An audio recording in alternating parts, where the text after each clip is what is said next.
Coming up on the Q30 Newscast, a major retirement within the Quinnipiac community. And possible Greek housing is in the future on the York Hill campus, and dining hall changes on main campus are improving student experiences. All of this and more on the Q30 Newscast.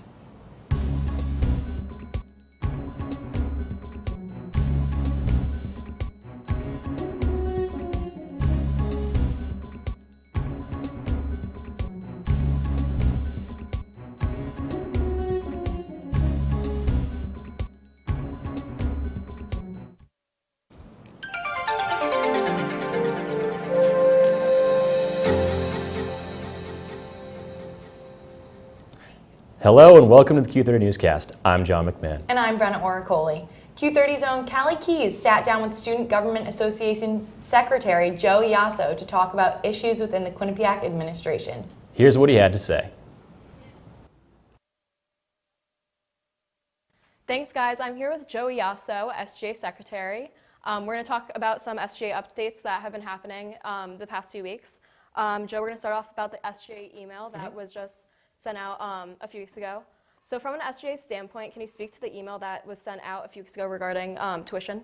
Yes, that email was mainly because we wanted to inform the student body about what's going on. We try to keep that at the forefront of what we do, is to make sure that you're aware of all the issues that we're trying to fight, especially one as big as where your tuition money goes. I mean, we pay so much money to go here. We deserve to kind of know where it goes, and especially if services to us are being cut, like the SGA budget, then we really need to know where that money is going. Definitely. What steps did the university take to respond to this email, and what was the student reaction like? We had a strong reaction from certain students who really wanted to meet with the dean of students and the CFO of the university and really try to find answers. I will say the day after that email was sent out, the dean of students, Monique Drucker, and the vice president for finance and CFO, Mark Verholick, sat down with members of our executive board, new and old, to talk out the issue and try to resolve it. Okay. Something that Q30 heard is that the SGA email is actually revoked right now. Can you speak to that? It's not revoked. We have the power to send to the whole student body is now limited to our advisors, which follows practice for all their students. Whenever a student organization wants to send something to the entire student body, they usually have to go through a professional staff member. So right now we're just clarifying that with our advisors and with student affairs on whether or not, who will have permission to send that out. But right now it's just our advisors. So we still have it, just it's limited. Do you feel like in any way this hurt the relations between SGA and school administration? I think it did a little bit, but we're usually good at working things through. I think they recognize that we have the students' best interest in mind, and that's really what it is at the end of the day. We're not trying to stick it to them. We're just trying to make sure that they remember that we come first here, and I think that we succeeded in doing that. And then this weekend, President Leahy announced his retirement. How does SGA feel about this news? We're really sad to see President Leahy go. He's done so much for this university in the 30 years he's been here. I think it's easy to say that I probably wouldn't be here if it wasn't for what he did for this place, and most of us wouldn't, or we wouldn't be having the same standard of education. But we're definitely sad to see that happen, and we're going to be speaking about it soon. But as of now, we don't really have a comment about where we'd like to see that go. Okay, awesome. Okay. Thank you, Joe, for meeting with us. Thank you That's so all much, the time Callie. we have. Back to you guys at the desk. Quinnipiac President John Leahy announced his retirement last week. Vice President for Public Affairs Lynn Bushnell sent out an email with the news on Friday. On June 30th of 2018, Leahy will step down as president after 31 years and 3 months at the university. Q30 News reached out to the university for a statement. Lynn Bushnell said, quote, "This is a very busy time of year for the university and its president. We have numerous commencements, final exams, and other matters to attend to through the end of the academic year, when our focus should be exclusively on the students. The president certainly will make himself available during the summer months and into next year for interviews," end quote. Q30 News spoke with students to see how they feel about Leahy's retirement. I didn't really know President Leahy much since I am a freshman, but it seemed like he did a lot of great things for Quinnipiac.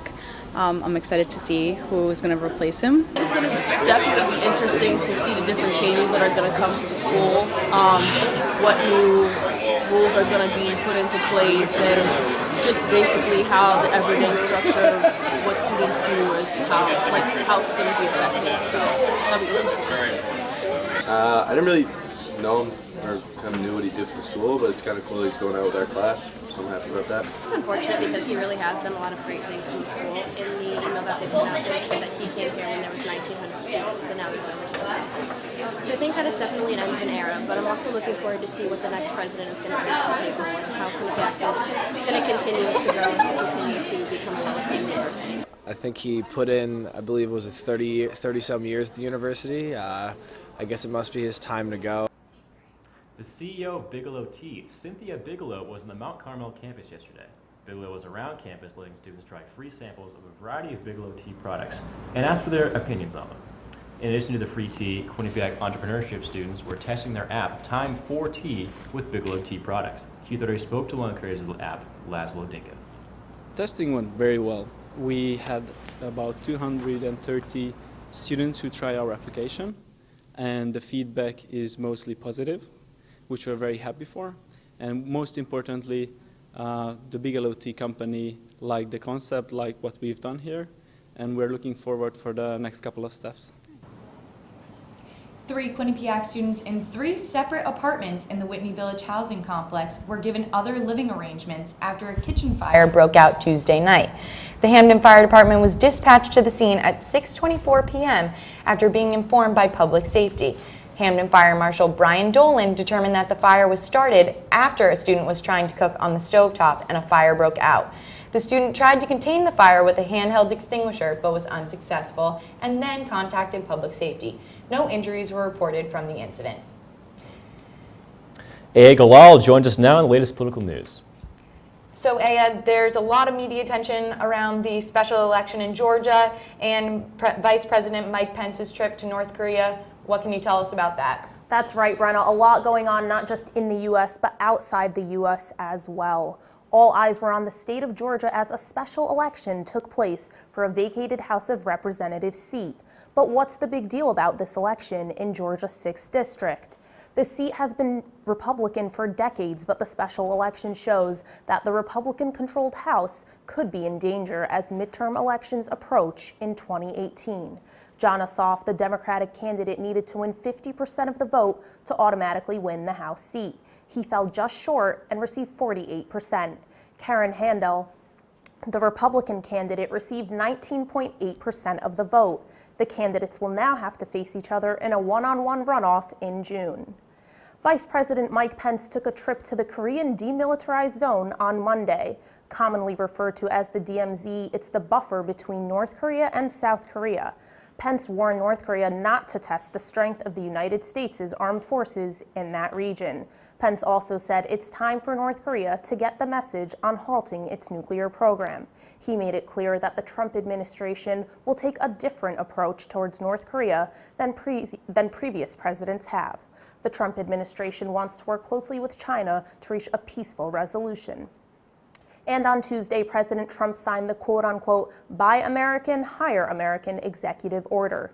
This order is intended to protect American-made goods and reform the HB-1 visa program for skilled workers. President Trump also believes the order will ensure that American laborers are hired to create American-made goods. The executive order also allows the federal government to enforce rules that would prevent foreign contractors from working on federal projects.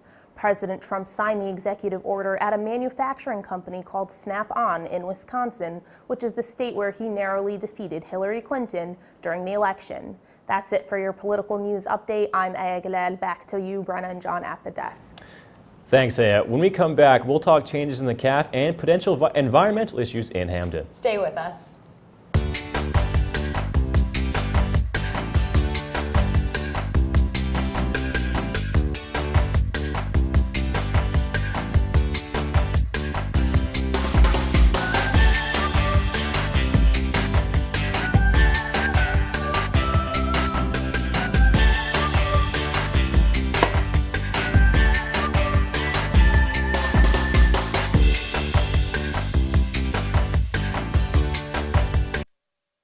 Coming up on Bobcat Breakdown. Coming up on Bobcat Breakdown. And welcome into Studio 125. score what? 40 So what? points, if you score 40 points in a basketball game, we all know you play Quinnipiac intramurals. We all know you love to shoot the rock. Well, if you think that's the most ridiculous thing you've ever heard, what I'm about to say, I guess, is going to be pretty ridiculous in your book. But I'm going to say yes, there is a controversy. I'm getting ready to punch the ball as it lands right in front of another Monument player.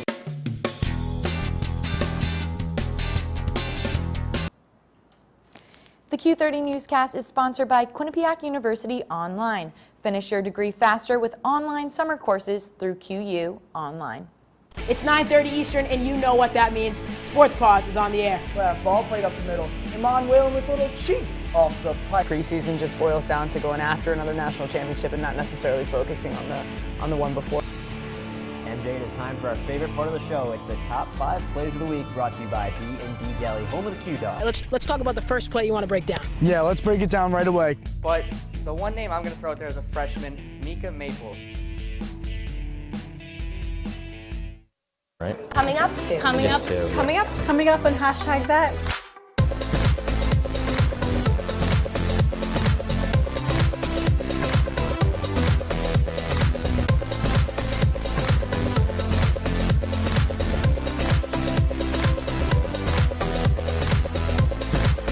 We are your source for Quinnipiac's entertainment news.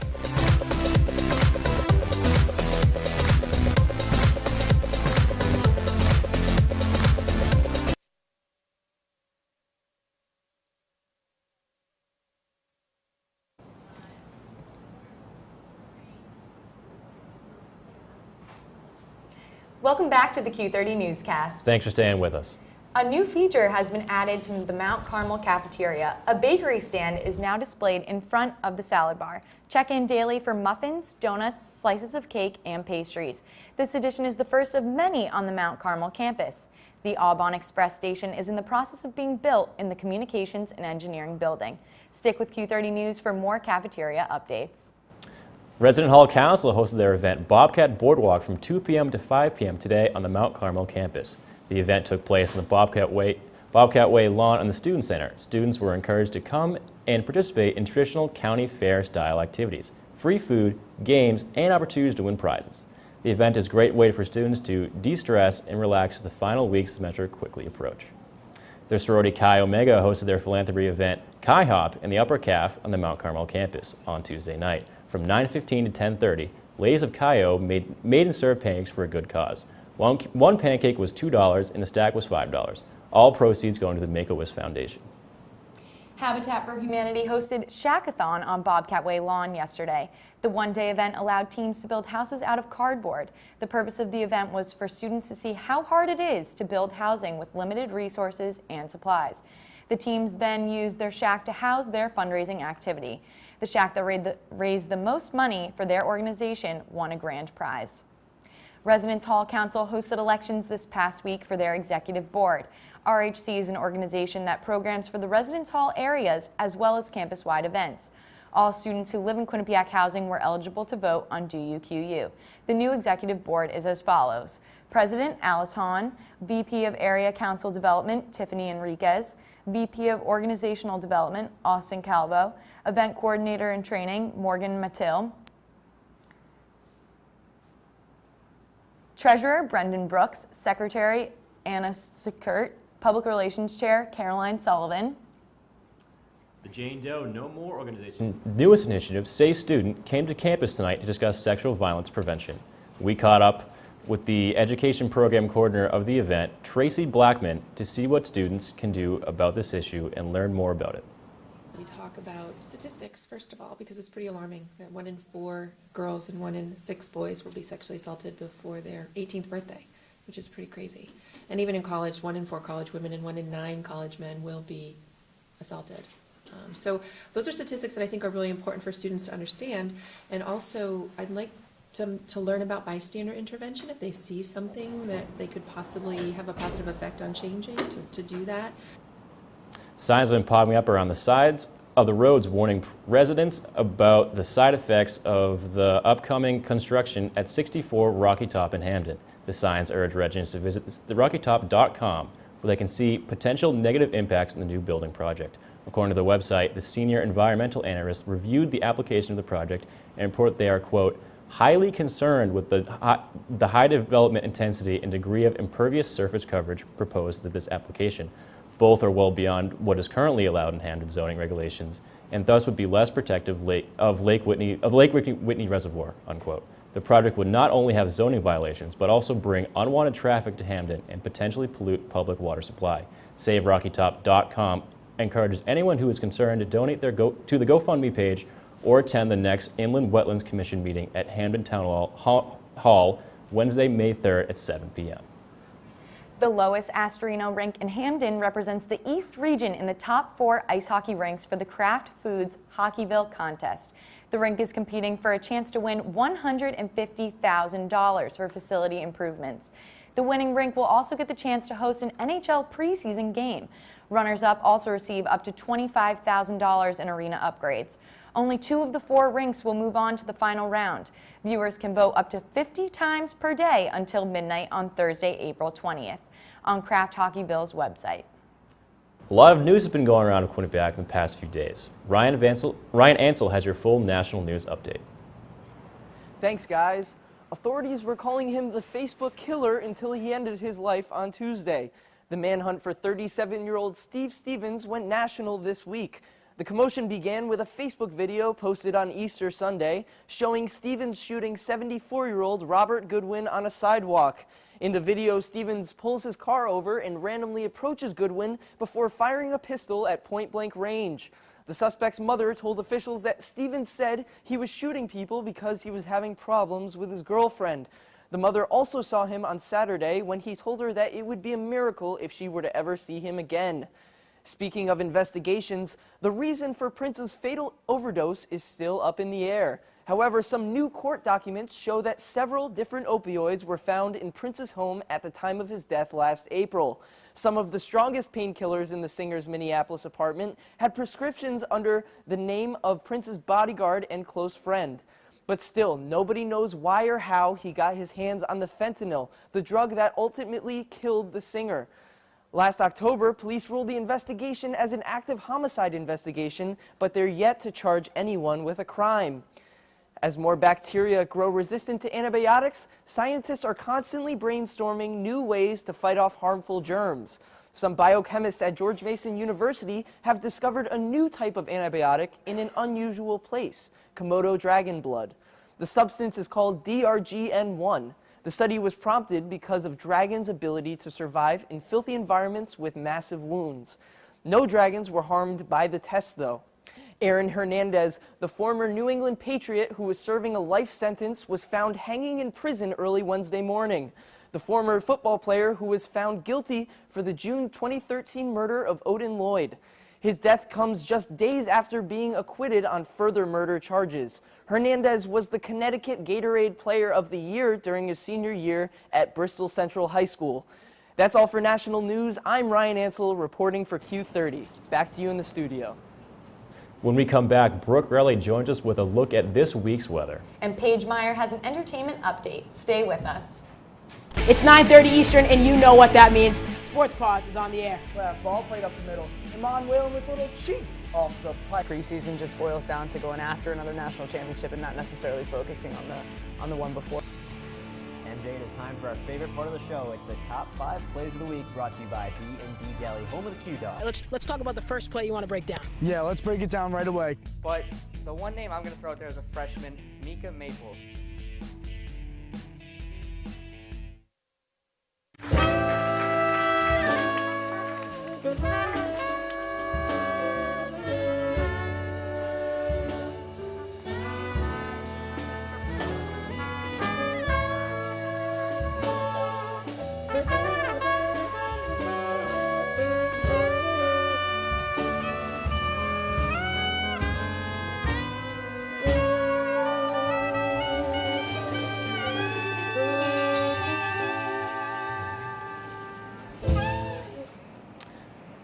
The Q30 Newscast is sponsored by Quinnipiac University Online. Finish your degree faster with online summer courses through QU Online.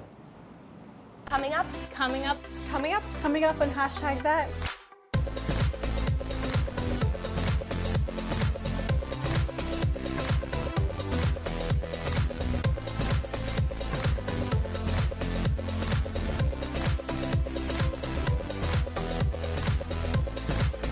We are your source for Quinnipiac's entertainment news.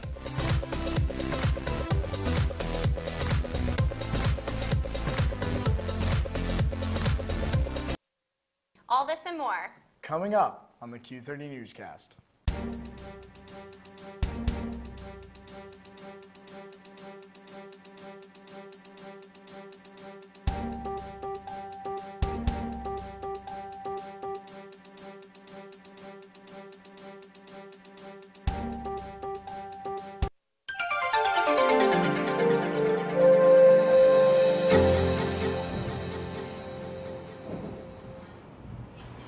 Thanks for sticking with us.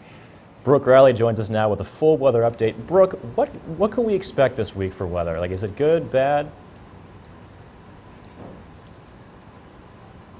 Thanks, guys. It's been a pretty wet evening out here in Hamden tonight, but it looks like it's slowing down now, I think, so hopefully it'll continue to slow down, but the temperature is around 46 degrees right now, with winds south-southeast at 9 miles per hour. It's been about the same around the state of Connecticut tonight, with temperatures at 45 degrees in Storrs, Norwich, New London, and Waterbury, 46 in Hartford and Meriden, and 47 in New Haven. Tomorrow, though, it looks like it'll clear up a little. It's going to be a little cloudy, but warmer. Definitely nice enough to walk around without a jacket, with the temperature at 60 degrees and winds north at 7 miles per hour. Tomorrow night, it's only going to be 2 degrees cooler with a temperature of 58 degrees, so definitely a nice evening to go out for a stroll with cloudy skies, so not terrible out there. Looking ahead at the 7-day forecast, it's going to be 65 degrees tomorrow, so a nice day, like I said before, a little bit of clouds, but not too bad out there. Friday, we do have some rain in the picture, but April showers do bring Mayflowers, so that's a good sign. 57 degrees with a low of 44. Saturday, it's going to be a nicer day out there with partly cloudy skies and a high of 62 and a low of 44. It's definitely a good day to get your outdoor activities done, because Sunday, there is more rain in the picture with a high of 51 and a low of 42. That's a good day to get some homework done, get some laundry done, because you're going to be stuck inside. Monday, we have more sun again, so with a high of 62 and a low of 43. Some more rain on Tuesday. It seems to be an every other day pattern, I guess. 58 degrees and a low of 41, and then more sun on Wednesday, 62 and a low of 41. That's all I have for this week's weather forecast. Brenna, John, back to you guys. Thanks, Brooke. From Coachella to Serena Williams, Paige Meyer joins us now for an entertainment news update. Thanks, guys. This year's annual Coachella Valley Music and Arts Festival took place this weekend at the Empire Polo Club in Indio, California.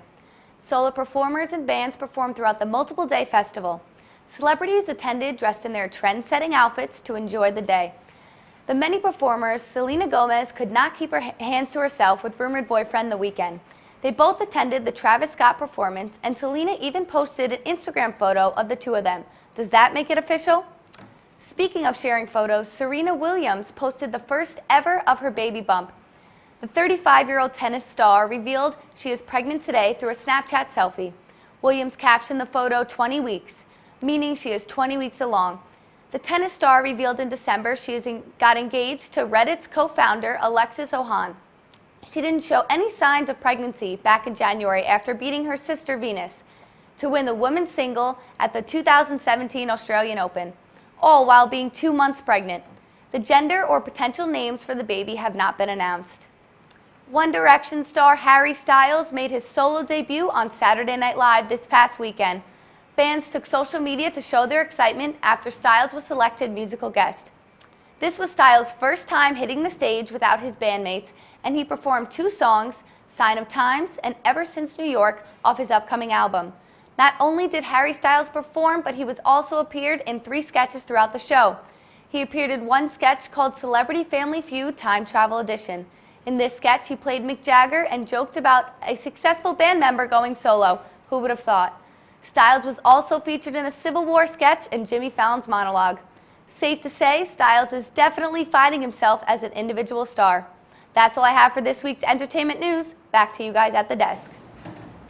Thanks, Paige. When we come back from the break, Sierra Goodwill joins us for this week's Quinnipiac Sports Update. Don't go anywhere.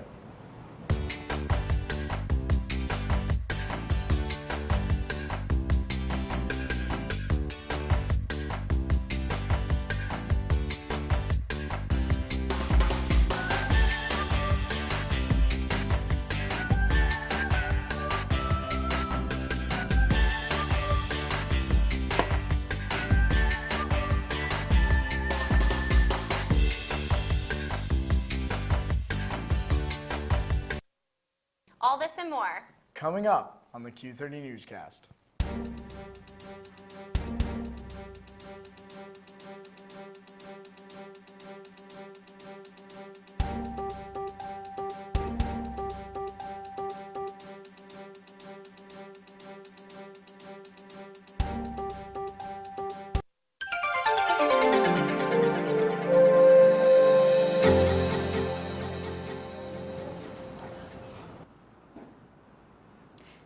The Q30 Newscast is sponsored by Quinnipiac University Online. Finish your degree faster with online summer courses through QU Online. Coming up, Coming up on hashtag that.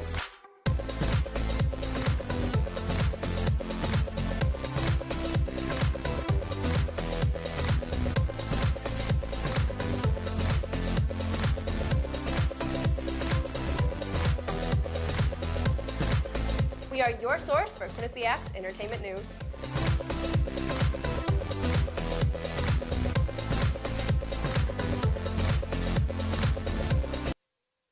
Coming up on Bobcat Breakdown. Coming up on Bobcat Breakdown. And welcome into Studio 125. So what? If you score 40 points in a basketball game, we all know you play Quinnipiac intramurals. We all know you love to shoot the rock. Well, if you think that's the most ridiculous thing you've ever heard, what I'm about to say, I guess, is going to be pretty ridiculous in your book, but I'm going to say yes, there is a controversy. I'm line, getting ready to punch the ball as it lands right in front of another Monmouth player.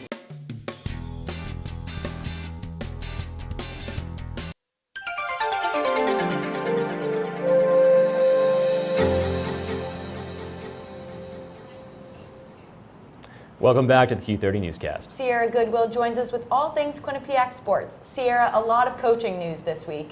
Absolutely, thank you guys. But before we get into the spring sports updates, hockey and basketball are still making headlines.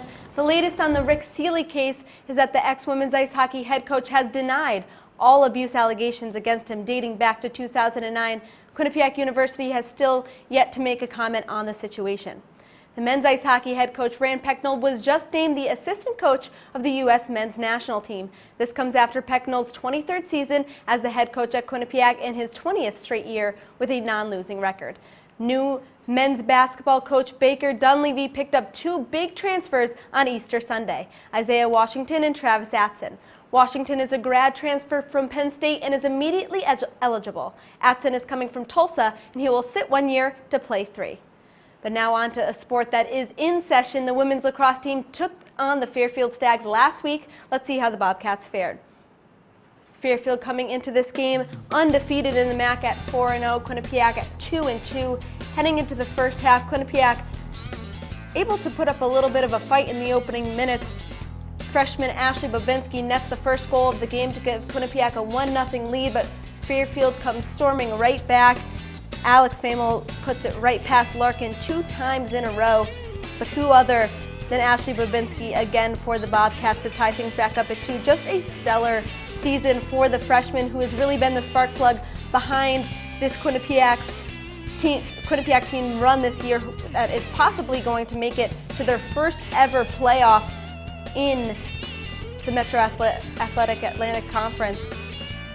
Now heading into the second half, it is all Fairfield. Once they took the lead, heading into the second half, they were up 10-2. Larkin is getting absolutely peppered with shots. Alex Famel finished this game with 5 goals for the Stags. Quinnipiac dropped 17-2. And the softball team finds itself in serious playoff contention.